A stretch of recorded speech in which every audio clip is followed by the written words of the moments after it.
Ladies and gentlemen, welcome. It's Flatlander here. Just got off work. It's dark out again, as you can clearly see.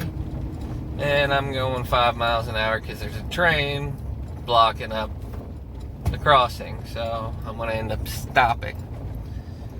But here's the thing. Today's topic for Truck Talk, it's masks. To mask or not to mask? That is the question. And we're not going to get an answer to that because I'm not going to argue or talk about whether masks are effective or not effective directly. And the reason is because I have to wear a mask at work. I wear this neck gaiter. I mean, it's whatever. Some people argue that it's not effective. Some people say it's not enough.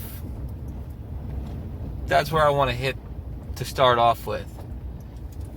And in talking about masks, I want to bring up safety glasses. I'm not bringing up safety glasses because of the fog that the masks make on them. No, I'm bringing up safety glasses because OSHA, most of us know what OSHA is. They're the people that you don't want to show up to the job site when something critical is going down. Anyways, OSHA has standards for everything. They said PPE, if masks are required for our safety, then shouldn't they be considered personal protective equipment? I mean, it only makes sense.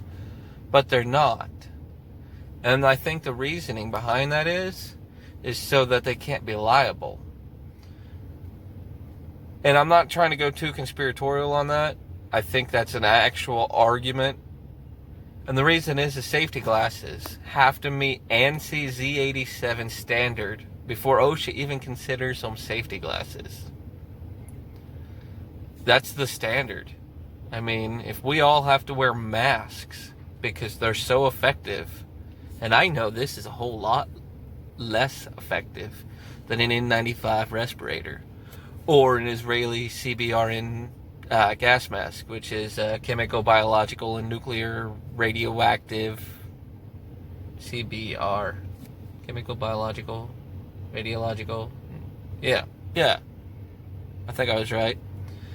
Somebody correct me if I'm wrong.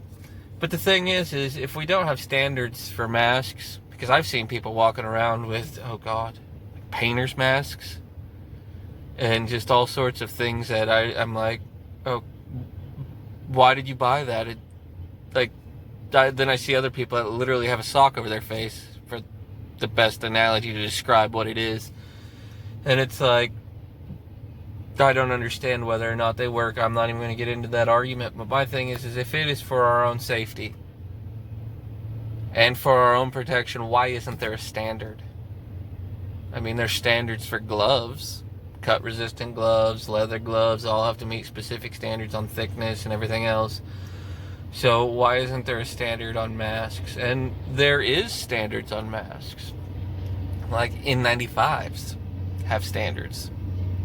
They're only allowed to allow 0.3 microns of something floating in the air to be able to go through in size or diameter or something. I don't know. I'm not too technical on it, but it begs the question. Also, with the masks, something with the mask that bothers me isn't the fact that it's not regulated at all. I mean, just any Tom, Dick, or Harry, or whatever else your name may be, and just make up some crap, put on your face and call it a mask. And it's supposed to be protective. I call BS on that. But here's the thing. Masks, in my opinion, are causing a lot of damage to the up-and-coming generation in a way that I don't think very many people are even thinking about. And I'm going to try and speed this video up a little bit more than my last one. And the reason I think they're more damaging and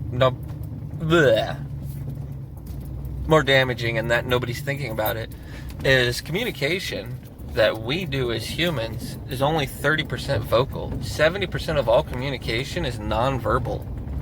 The way we talk, facial reactions. I mean, heck, you guys can see the video in the way that my mouth moves, the way my eyes moves, nose, ears, facial contractions, if I tighten my lips, if I'm gritting my teeth, if I'm biting my jaw. And if all of that is puffed up right behind a whole big old mask, not that all masks are big. I'm just saying. And you're trying to instruct children when they're at their most vulnerable for learning about human interaction with friends and things like that, as well as how to react to adults and cues when you're bothering somebody. Facial cues go a long ways. Yes, you can do a lot with the eyes and everything, but I personally feel that we're damaging the EQ, which is the emotional intelligence. It's the chart that you use to rate emotional intelligence, not the IQ for just intelligence potential. I believe that we are potentially damaging an entire generation of children in the fact that this forced mask mandate across the board is causing them to lose the subtleties in communication that are vital to expressing oneself. And that might be a little deep for some people, and I'm gonna probably cut it off on that topic right after that. But it is something to think about. I mean, there's plastic, face shields and stuff, yeah, but then you end up with sound distortions and all sorts of other things, and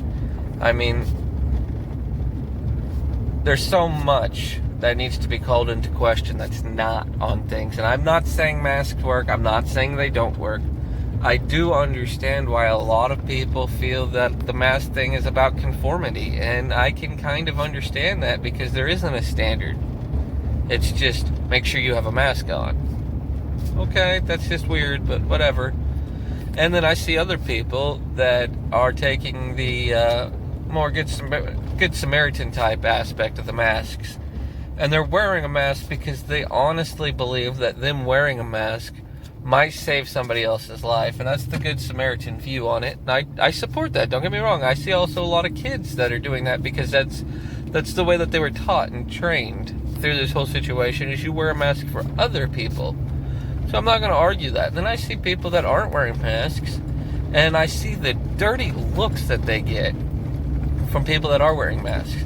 There's all sorts of stuff like, seasonal allergies that are exacerbated by having something over your face. Or what if you have a chronic acute sinusitis, you can't have something over your nose? Or what if you have PTSD? And there's all sorts of reasons that you shouldn't be looking at people without masks and calling into question whether or not they should be allowed in public. I want to remind everybody that whether this is a communicable disease or however you want to look at it, this is still America.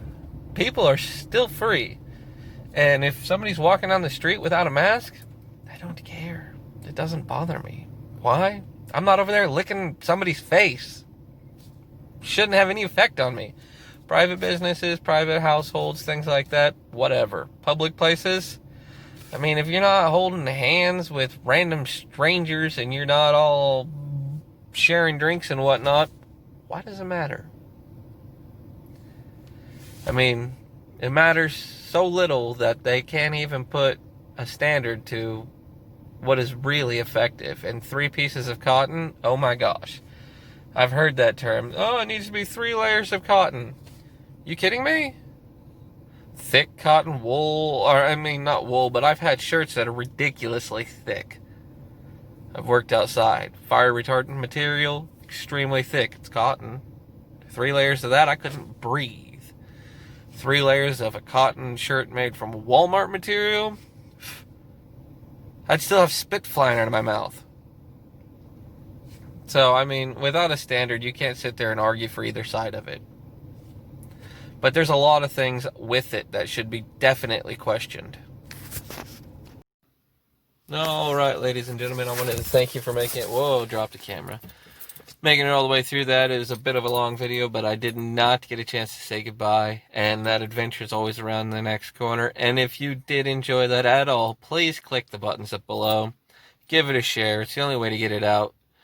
YouTube algorithms or not, everybody says that, but I have no idea. I have 16 subscribers, so I've got that going for me, which I think is awesome. Shadow people, you rock. Remember, like, share, comment, subscribe. We'll get more shadow people.